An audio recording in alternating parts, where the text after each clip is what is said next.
Para hablar de montaje estamos con Raquel Marraco, montadora de series de ficción. Muchas gracias, Raquel, por participar en nuestro proyecto educativo. Gracias a vosotros. Ya sabes que para mí es un placer colaborar con vuestros proyectos de formación. Raquel, en los últimos años has estado implicada en el montaje de series de muchísimo éxito como La Casa de Papel, Entrevías, El Embarcadero. Ahora estás trabajando en un nuevo proyecto para Sequoia Studios y Amazon, ¿no? Zorro. ¿Qué nos puedes contar de esta nueva producción en la que estás implicada? Bueno, pues es que es una producción muy interesante, es una serie que tiene secuencias de acción y, bueno, de todo un poco, y que espero que funcione muy bien. Pues eso mismo esperamos todos, que tengáis mucho éxito como en las series anteriores en las que has estado trabajando como montadora. He trabajado también en series con menos impacto, porque nunca se sabe cuándo una serie va a tener éxito o cuándo un producto va a tener éxito. Es una cuestión de azar y al final desde el montaje siempre trabajamos intentando sacar lo máximo de lo que hay grabado y llevar a máximos el guión, que es un poco en lo que consiste nuestro trabajo. Y trabajamos igual, la serie sea para una televisión pequeñita como para una plataforma grande, con el mismo entusiasmo, vamos. Muy bien, muy bien. Bueno, ¿nos puedes presentar esta herramienta de trabajo que tienes aquí, el Avid que tienes en todas estas pantallas? ¿Cómo organizas todo esto? Bueno, en esta serie tenemos muchas pantallas, ¿eh? Lo Sí. habitual no es tener tantos monitores. De hecho, ese monitor le hemos dado la vuelta, le hemos puesto vertical, porque si no, no nos caben los bines con todos los planos, porque Sí. tenemos secuencias con muchos planos y para no tener que estar dándole allá al scroll e ir moviendo, Ahí pues los tienes todos y los puedes ver, los ¿no? ponemos ver y por eso lo giramos, si no, no nos caben. Esto, como veis, es el timeline de imagen y sonido. Toda esta parte de aquí es audio. Sí. Tenemos todas las pistas de música y sonidos porque presentamos, como es imagen y sonido, al final presentamos los capítulos lo más cerrado posible. Luego entra sonido y músico, claro, a hacer su trabajo, evidentemente. Cuando, hay veces que trabajamos en paralelo, pero bueno, tenemos todas esas pistas, manejamos muchas pistas. Bueno, aquí tengo dos porque aquí tengo que poder abrir los bines y lo que es el audio mix, es como una pequeña mesa de mezclas, para La, que me- hagamos una premezcla la mezcla de... de sonido, ¿no? Exacto. Y, y luego este otro monitor que es de grado 1, lo usamos para ver si los planos están a foco y verlo bien. Lo que es la salida de vídeo, que veo que lo tienes en dos. Lo tienes ahí, que en el grado uno, que es el monitor calibrado, y ese más grande es para que lo vea otra. Y O tú miras también ahí. sí, porque cuando ya tenemos la secuencia montada, muchas veces nos levantamos y nos ponemos a lo mejor en el fondo de la sala para tener otra perspectiva y poder ver y valorar si el tempo de la secuencia, el ritmo está. Y si parpadea en un cambio de plano, si hay que ajustar. Y desde aquí dentro no lo podemos ver. Muy bien, muy bien. Nosotros lo que queremos hablar contigo es sobre el oficio de montador, que nos cuentes un poco cómo organizáis el equipo, cómo os relacionáis con otros miembros del equipo de producción. El montaje es la tercera reescritura de guión. Digamos que el guión tiene tres fases. El guión literario, del que se ocupa el guionista.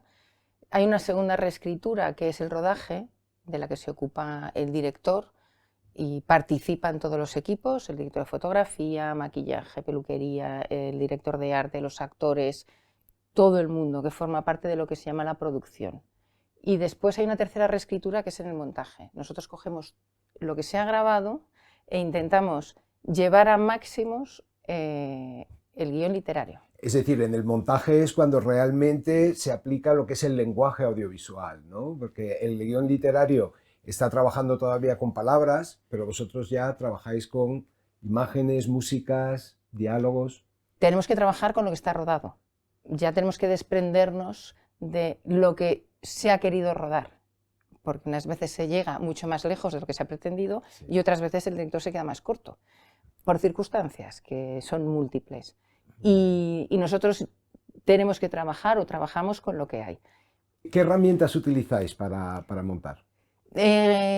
Yo, personalmente, normalmente trabajo con Avid, porque este tipo de series o de proyectos muchas veces no está en manos de un montador, sino que somos un equipo de montaje.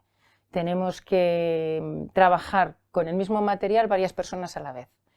y a día de hoy el software que mejor se nos adapta a estas necesidades es Avid. Y por eso trabajamos con él. Sí, hay otros softwares como DaVinci Resolve que se utiliza en color, que también sirve para hacer montaje, pero realmente la industria del montaje está muy focalizada en Avid, ¿no? Que es una herramienta que controla un poco el mercado del cine, las series de ficción, a nivel global. Yo creo que no solamente en España, sino en el mundo entero. ¿No es así, Raquel? Sí, depende del producto. O sea, si tú vas a montar un documental, puedes usar otro software. Si vas a montar una película, también. Cuando una publicidad, un vídeo corporativo, o sea que hay muchos tipos de proyectos. Estos proyectos donde estamos muchos montadores, efectivamente lo que más se utiliza es el Avid. Sí, y nos puedes hablar un poco de la organización del equipo de montaje. Por ejemplo, en esta serie en la que estás trabajando ahora, ¿cuántos montadores hay? ¿Cuántos ayudantes? ¿Montáis los capítulos un montador cada capítulo? ¿O cómo organizáis este trabajo? Todo depende de cómo se rueda. Entonces, en este tipo de proyectos a mí me gusta hablar de equipo de montaje.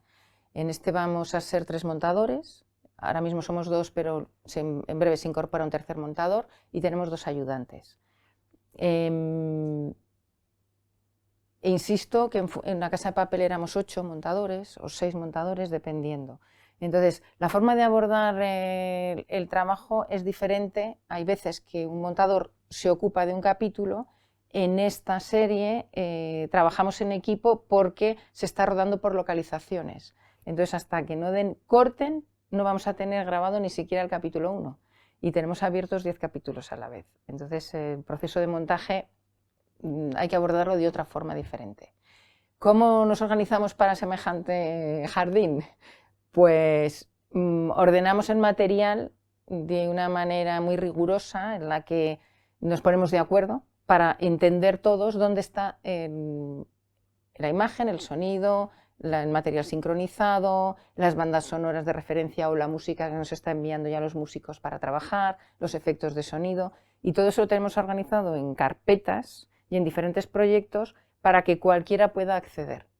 Si por lo que fuera, me lo invento, un montador tiene que dejar el proyecto por la razón X y entra uno nuevo, tiene que poder abrir la máquina y hacer pin pin y localizar el material, porque si no es un caos.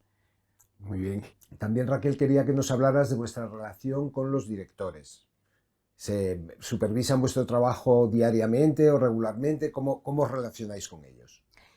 Bueno, en este tipo de proyectos, para concretar, lo primero que hacemos es tener conversaciones previas antes de empezar a rodar de cómo ven la serie, el estilo de montaje, qué tipo de banda sonora puede acompañar, pistas o referencias visuales que tengan, que son pistas para que nosotros podamos meternos en la cabeza del director y ver qué es lo que tiene en la cabeza. En ese sentido actuamos un poco como psicólogos, tenemos que siempre adivinar por dónde quieren ir, ¿no?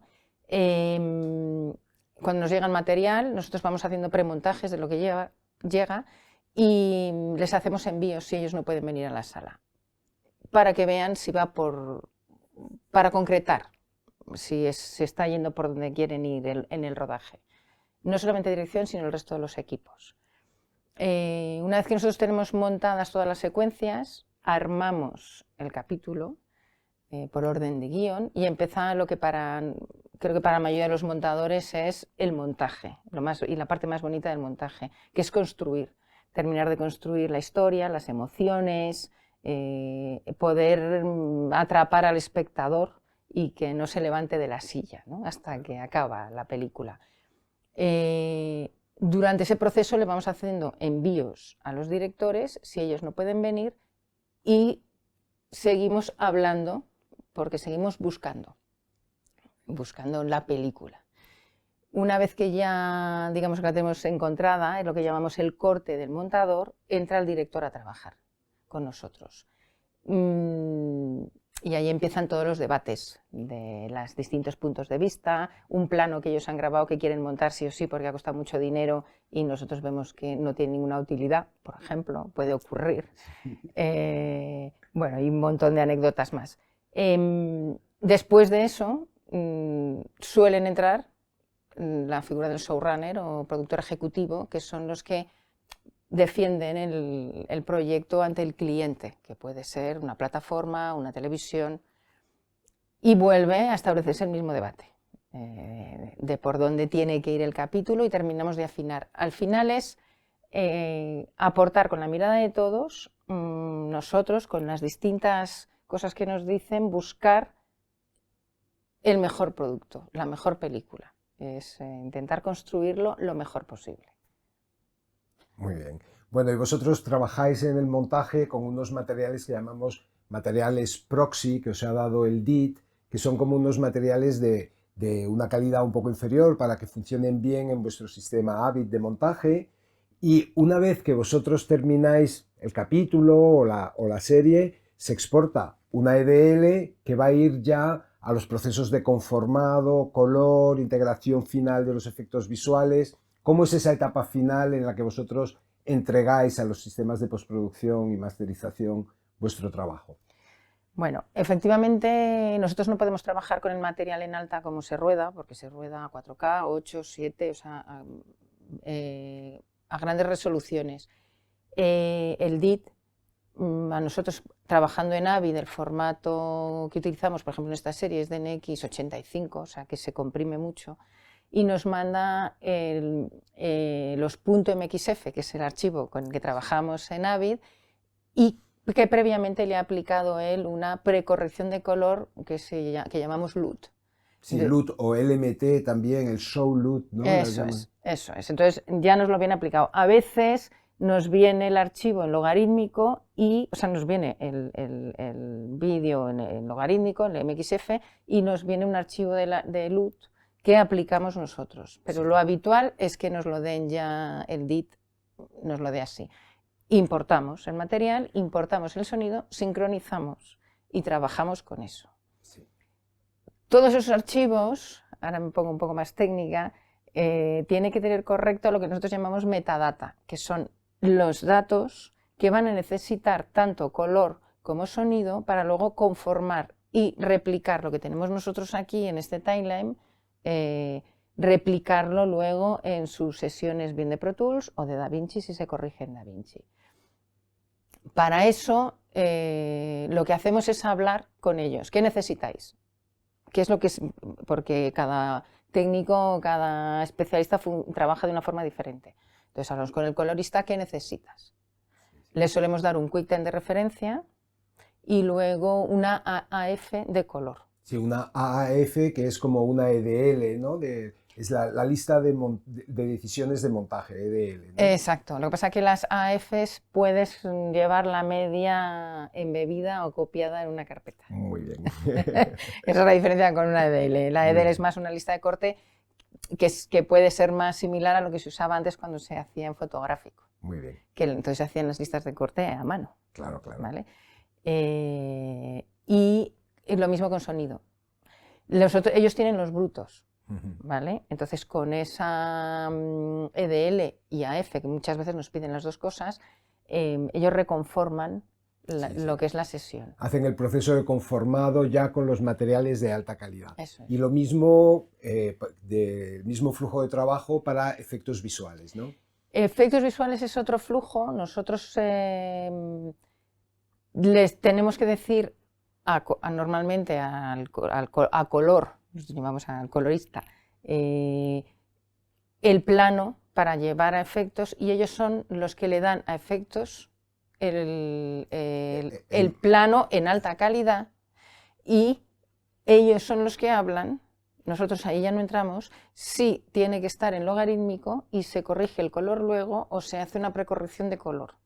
Muy bien. Porque depende de lo que vayan a ajustar, cosas en 3D o para si son borrados, y esto no es tan complejo, pero si se van a hacer animáticas, o sea, necesitas incrustar algún elemento, los que hablan son ellos. Muy bien. Pues muchas gracias, Raquel, por esta entrevista que ha sido súper interesante. Nos has pintado todo un panorama de lo que es el oficio de montador, que a nosotros pues nos encanta. Estamos estudiando montaje y postproducción y ha sido un privilegio poder escucharte.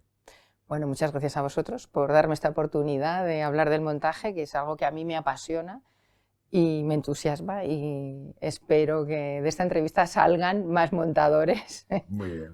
y creo que es un oficio muy poco conocido, incluso dentro de la profesión. Entonces está muy bien tener la posibilidad de visibilizarlo de esta manera y ponerlo en el lugar que corresponde. Entonces, de hecho, hemos montado un par de asociaciones. Hay una asociación catalana de montadores, la MAC, y la MAE, que es la Asociación de Montadores Españoles, y estamos intentando dar a conocer lo que es el montaje, bueno, porque creemos que es algo muy bonito y que es muy interesante que lo conozca todo el mundo.